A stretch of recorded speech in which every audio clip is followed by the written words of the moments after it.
Oke, selamat pagi semuanya, grade 5 terutama. Hari ini kita akan masuk ke pelajaran kita bahasa Indonesia. Untuk term ini, kita akan mulai dengan materi yang pertama, yaitu adalah ayo ekspresikan dengan lagu. Ya, tujuan pembelajaran kita di term ini, di tema yang pertama adalah kalian akan mencoba mengenal gaya bahasa dalam sebuah lagu. Kemudian, kalian akan mencoba menyampaikan pendapat menggunakan alasan.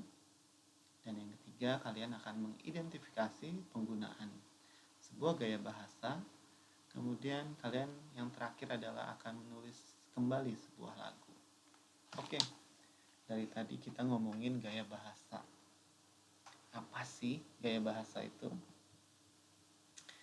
Ya, jadi gaya bahasa kalau di bahasa Indonesia biasa juga disebut dengan majas.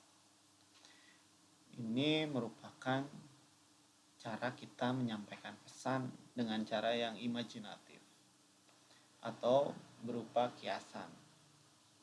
Karena itu biasanya majas atau gaya bahasa tadi itu memiliki sifat kiasan atau bukan makna sebenarnya.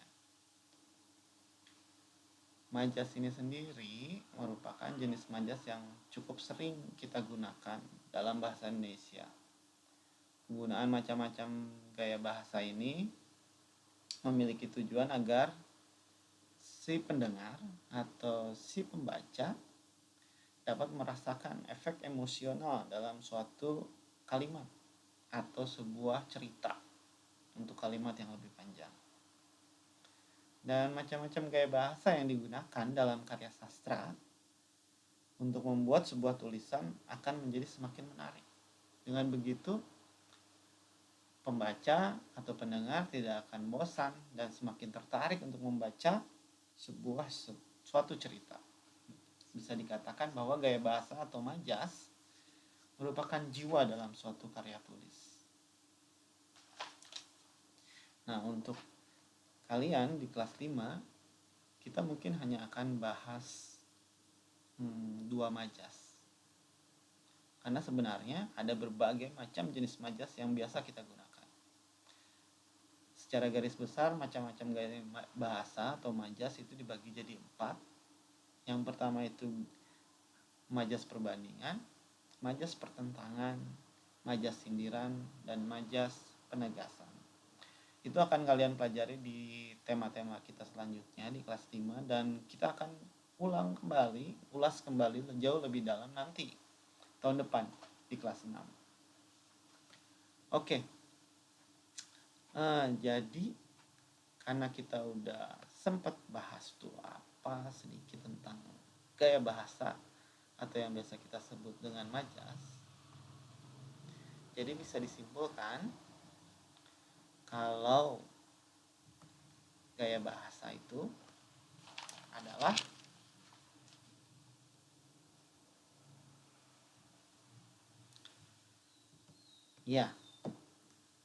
adalah suatu kata atau kalimat yang kita perindah dengan tujuan dapat menimbulkan kesan tertentu yang biasanya terdapat di karya sastra. Karya sastra itu apa tadi? Karya sastra itu bisa puisi, bisa syair lagu, bisa juga sebuah cerita, dan lain sebagainya. Nah, untuk kita yang di pelajaran kita kali ini di Menjadi Indonesia, kalau kalian udah dapat bukunya, kalian bisa buka di halaman 8. Di situ ada penjelasan tentang gaya bahasa. Ya. Saya akan bacakan. Gaya bahasa adalah cara untuk memperindah kalimat dengan tujuan menimbulkan kesan tertentu dan biasanya digunakan dalam puisi atau lagu. Ya. Dan kita bisa singkat seperti yang tertera di layar ini. Oke. Jadi seperti yang Mister bilang juga tadi, ada berbagai macam jenis gaya bahasa. Tapi sekarang kita akan mempelajari 2 jenis dahulu di bawah. Gaya bahasa yang akan kita bahas di slide selanjutnya.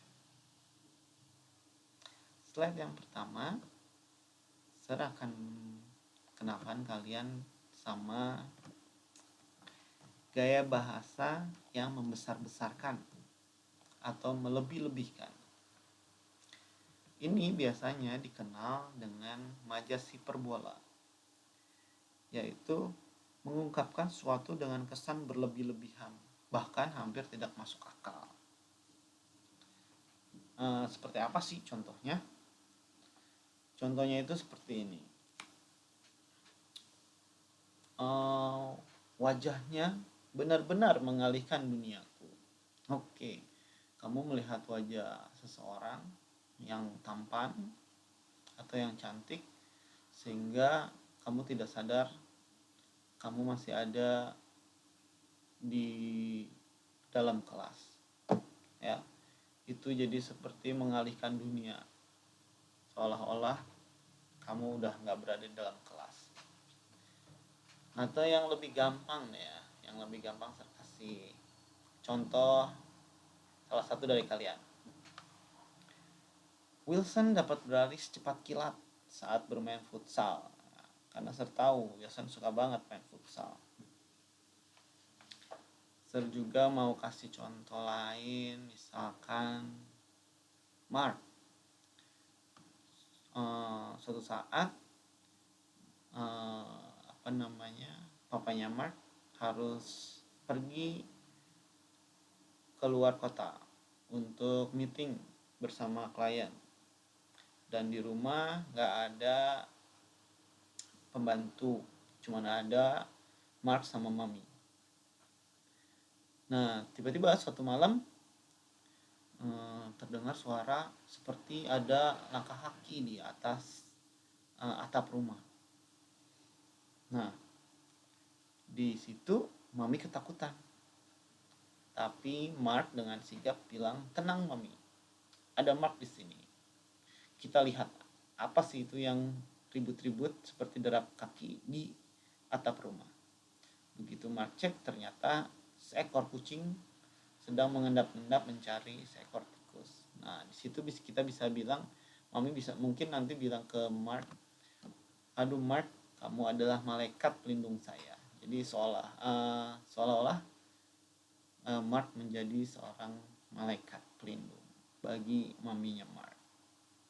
Oke, contoh lain yang suka main game deh. Yang suka main game di sini kemarin yang mainnya cepet banget di internet, Daniel.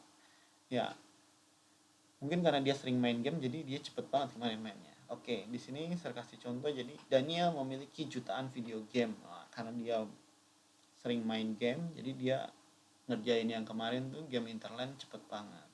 Nah, sekarang mana sih yang termasuk majas atau gaya bahasanya? Yang pertama kita bisa lihat nih yang saya kasih square warna kuning. Wilson dapat berlari secepat kilat. Nah, kira-kira benar nggak sih ada manusia bisa berlari secepat kilat? Kalau kalian mendengarkan suara petir saat mau hujan atau saat hujan, itu kan sebelum terdengar suara petirnya biasanya ada cahaya yang splash cepat banget. Nah, itu maksudnya cepat kilat. Nah, kira-kira manusia bisa nggak sih secepat kilat itu? Kan nggak mungkin ya, makanya membesar-besarkan itu kalau bahasa Indonesia, bahasa gaulnya itu lebay ya.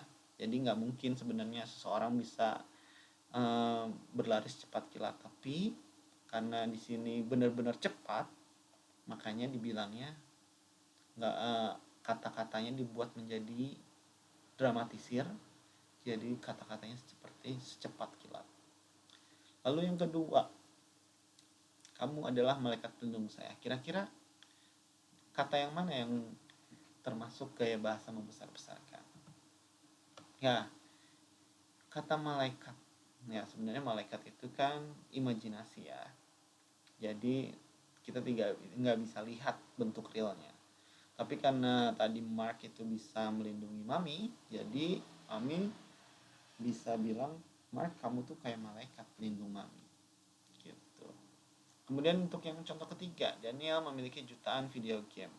Ya, maksudnya di sini jutaan itu maksudnya itu sangat banyak. Kalau dihitung sih mungkin nggak nyampe 1 juta atau 2 juta.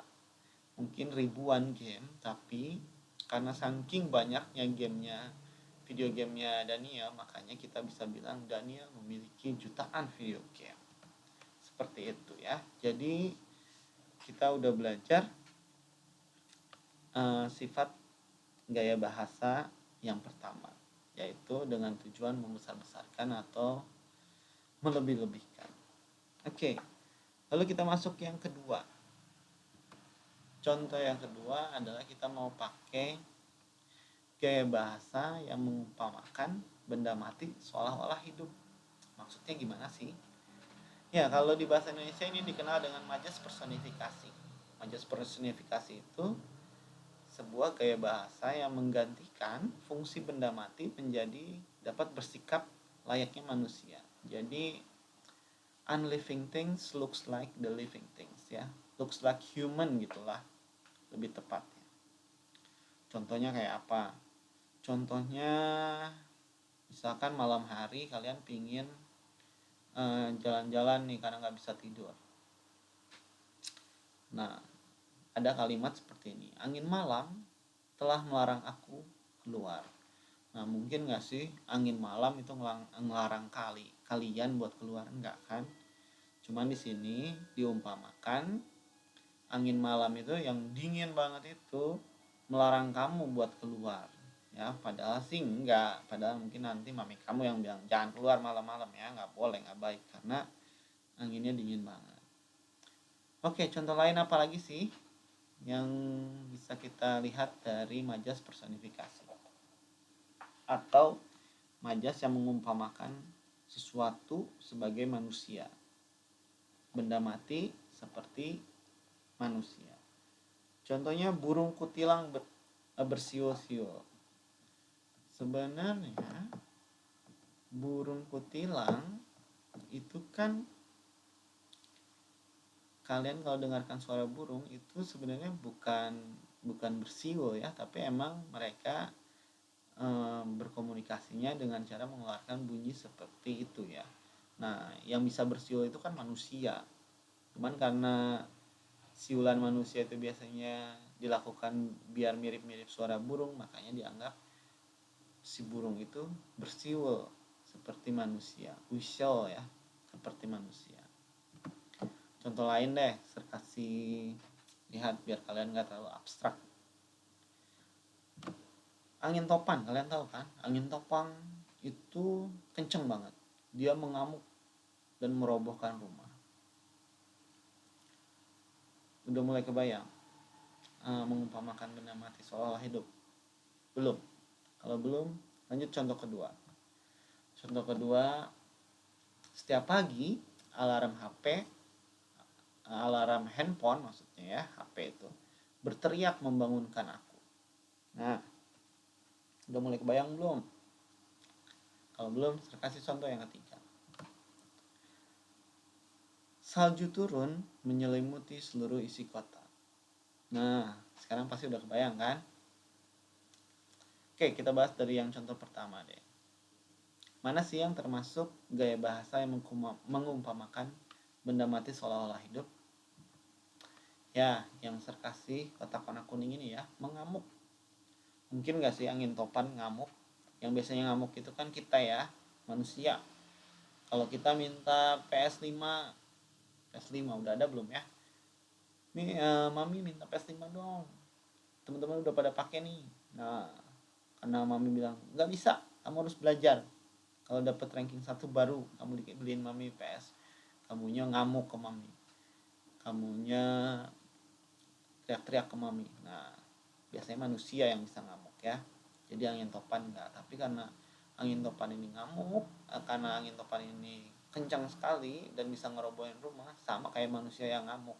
Kayak kita yang ngamuk karena kita nggak dikasih PS permintaan kita atau PS5 tadi, kitanya lempar-lempar buku, terus tendang-tendang kursi seperti orang ngamuk ya.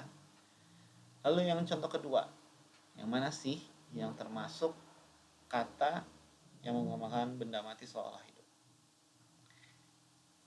Ya, kalau kamu pilih berteriak, betul, karena gak mungkin kan handphone bisa teriak-teriak. Seandainya pun suaranya muncul keras, itu bukan teriak-teriak ya, karena yang teriak-teriak itu manusia. Oke, yang terakhir, salju turun menyelimuti isi kota. Yang mana coba? Ya, menyelimuti. Kalau kalian jalan-jalan ke luar negeri, mungkin saat musim salju yang sangat lagi banyak-banyaknya, salju itu bakal menyelimuti jalan, ya, menutupi jalan dengan sangat tebal. Nah, kalau kalian perhatikan, nggak mungkin kan salju sengaja mau nyelimutin kalian, ya, atau menyelimuti isi kota. Yang bisa nyelimutin kita itu kan mami kita ya, atau papi kita saat kita tidur, kita kedinginan. Nah, biasanya mereka, papi atau mami, mengambil sebuah selimut, kemudian menyelimuti kita biar kita nggak kedinginan. Nah, itu dia, makanya disebut sebagai majas personifikasi atau mengumpamakan benda mati seolah-olah menjadi hidup. Oke, jadi hari ini kita udah belajar 2 majas ya, atau 2 gaya bahasa. Yang pertama adalah gaya bahasa yang melebih-lebihkan atau membesar-besarkan, itu disebut juga lebay. Dan yang kedua adalah gaya bahasa yang mengumpamakan benda mati seolah-olah hidup. Oke, jadi hari ini kita udah belajar dua majas ya, atau 2 gaya bahasa. Nanti hari Senin saat kita pertemuan bahasa Indonesia, pastikan kalian udah mencari contoh-contoh lain dari gaya bahasa ini ya, dari 2 gaya bahasa tersebut. Jadi saat pertemuan yang akan datang, pastikan kalian udah menonton video ini dan kalian udah mempersiapkan contoh masing-masing satu dari 2 gaya bahasa yang tadi saya ceritakan ya. Oke, sampai ketemu di pertemuan kelas bahasa Indonesia. Bye bye grade 5.